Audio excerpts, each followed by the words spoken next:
83. In a 3.0 liter vessel, the following equilibrium partial pressures are measured to be N2, which is 190 torr, we have H2, which is 317 torr, and then we have NH3, which is 1.00 times 10 to the 3 torr.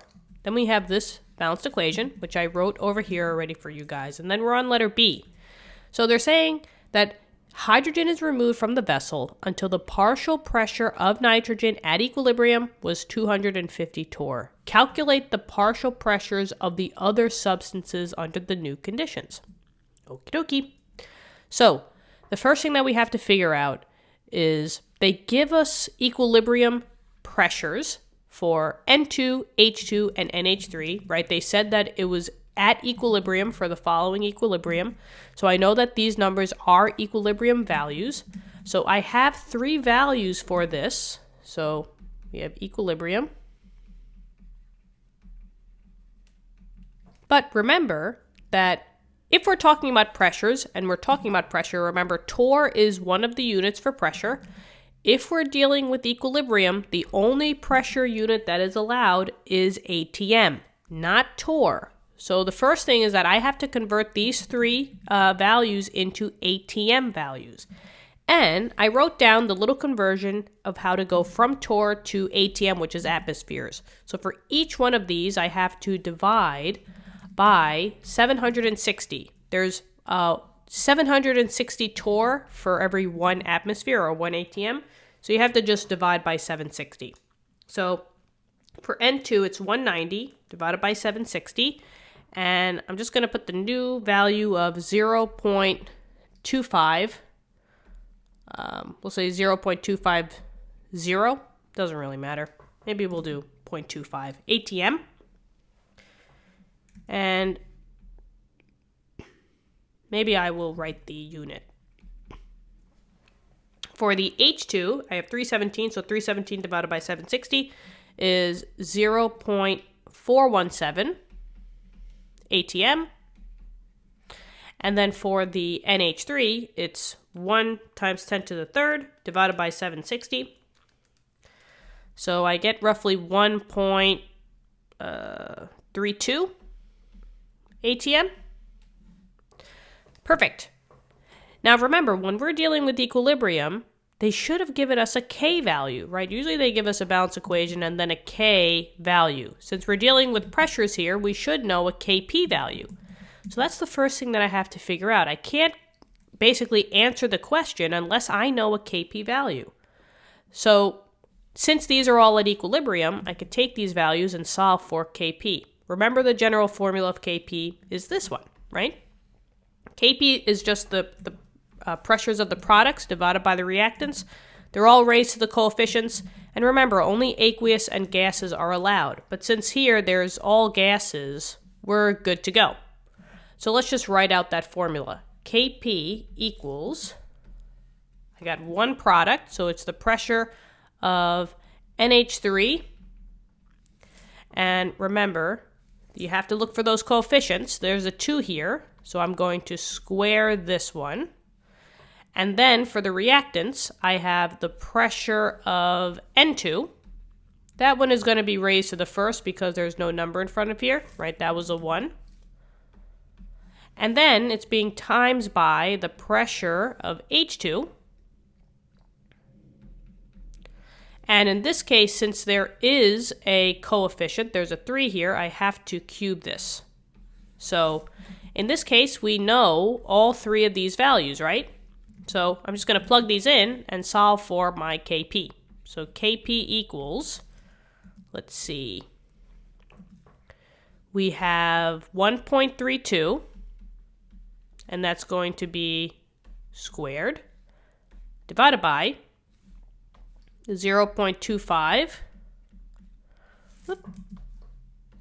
times by the 0.417, and that's cubed, right? So let's see. You could basically get one number for the top, one number for the bottom, and then divide the two. I'm just going to crunch them together. I have faith in you guys that you can get this answer, right? So let's see if we get it together. I'm going to do the denominator first. 0.25 times 0.417, and that's cubed, I'm going to do 1.32 squared, and then I'm just going to take that number divided by the bottom number. And I believe, let's see. That looks good to me.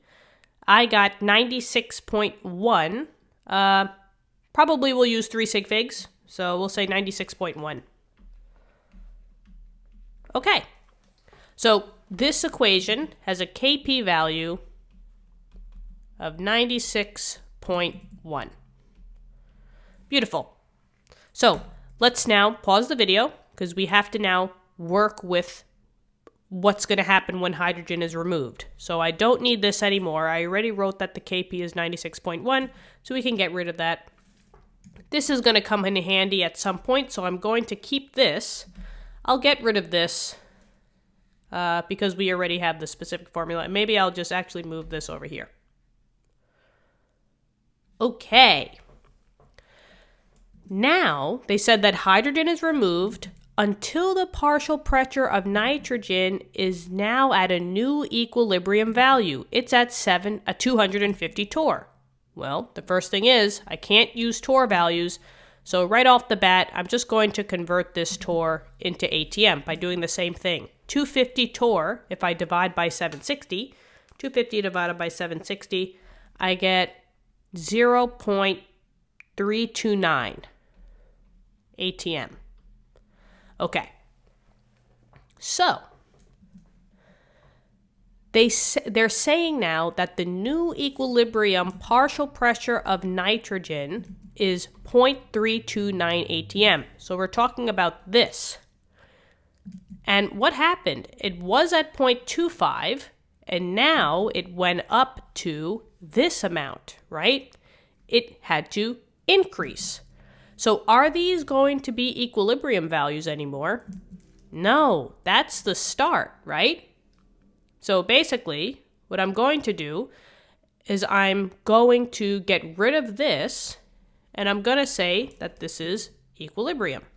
Actually, I'm going to say that these are initial values, because I want to see what happened with the change.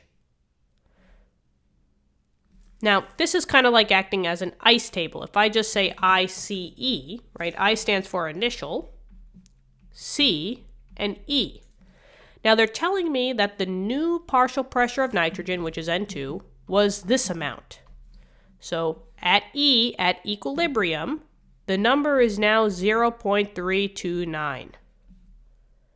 How did we go from a 0.25 to 0.329? Well, I had to have increased, right? C stands for change.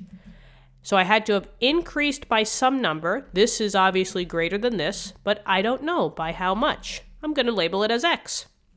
And maybe I'm able to find out what X is all about.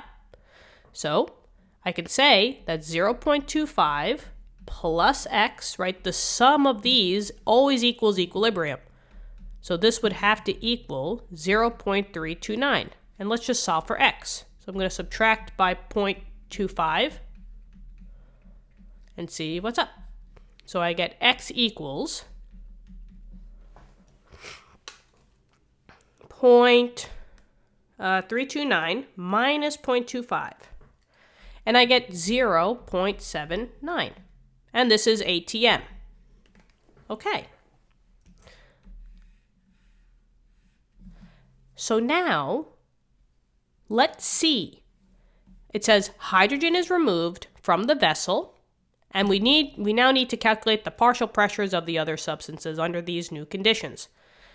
Now, basically, hydrogen is being removed. We are removing nearly all of this, right?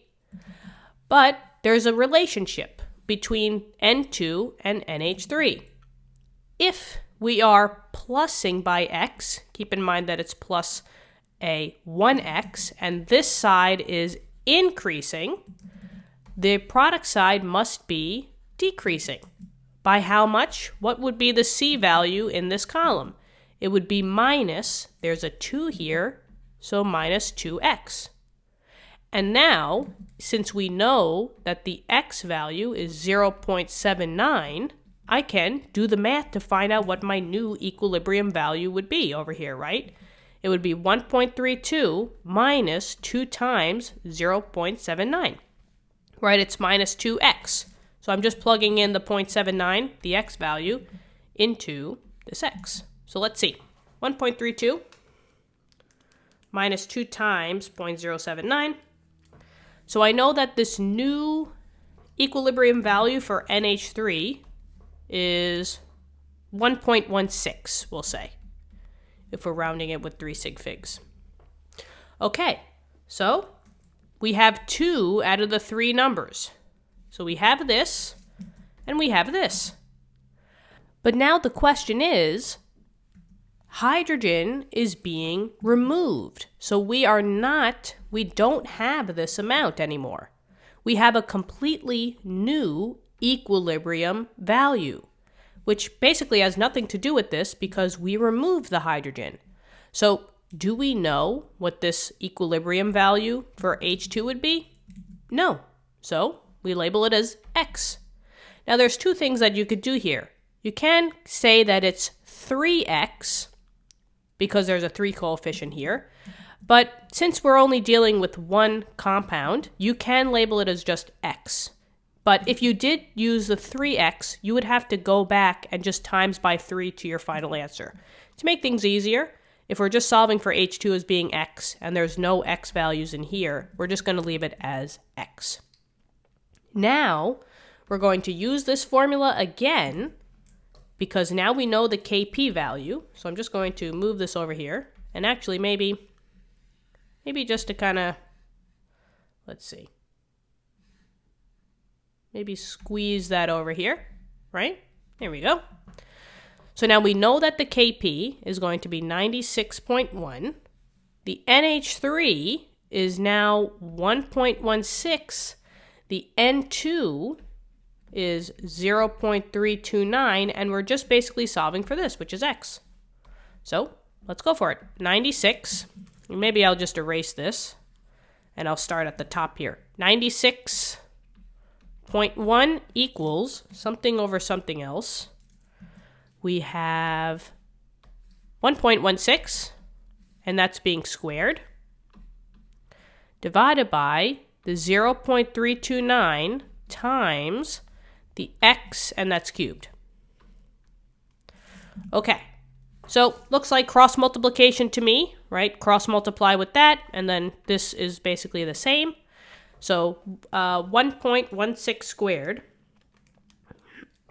is 1.3456 equals 96.1 times 0.329. I get 31.6169, and that's x cubed. Got to get x by itself, so divide by the 31.6169 on both sides. That gets rid of that. And now, for some habit, I just put the x cubed on this side. Just a habit. And I get 1.3456 divided by that number.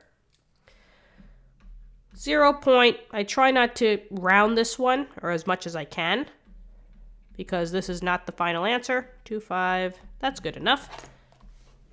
And then remember, x cubed, I just have to do the cube root. Or the same thing is just raising this. Let's just pull this out a little bit. Raising this to the 1/3. Right? 3 over 1 times 1 over 3 is 1. So you can just raise all this to the 1/3. And that will cancel. So now I just have x, which equals 0.04255595 raised to the 1/3. Close it up. And it looks like I need, we'll say 3 sig figs, so 0.349. And that's ATM. And that was the X value. So this is the pressure of H2. And I'll pull this over. So I found out that the pressure of H2 would be 0.349 ATM at equilibrium. And then they say, let's see, they said calculate the partial pressures of the other substances, not including the nitrogen. So here is the pressure of the H2, 0.349, and then the NH3, and maybe I'll just put that down here. The partial pressure of NH3 would be 1.16 atm. They did not state what specific unit, so we could keep it in atm. And that's it. There you go.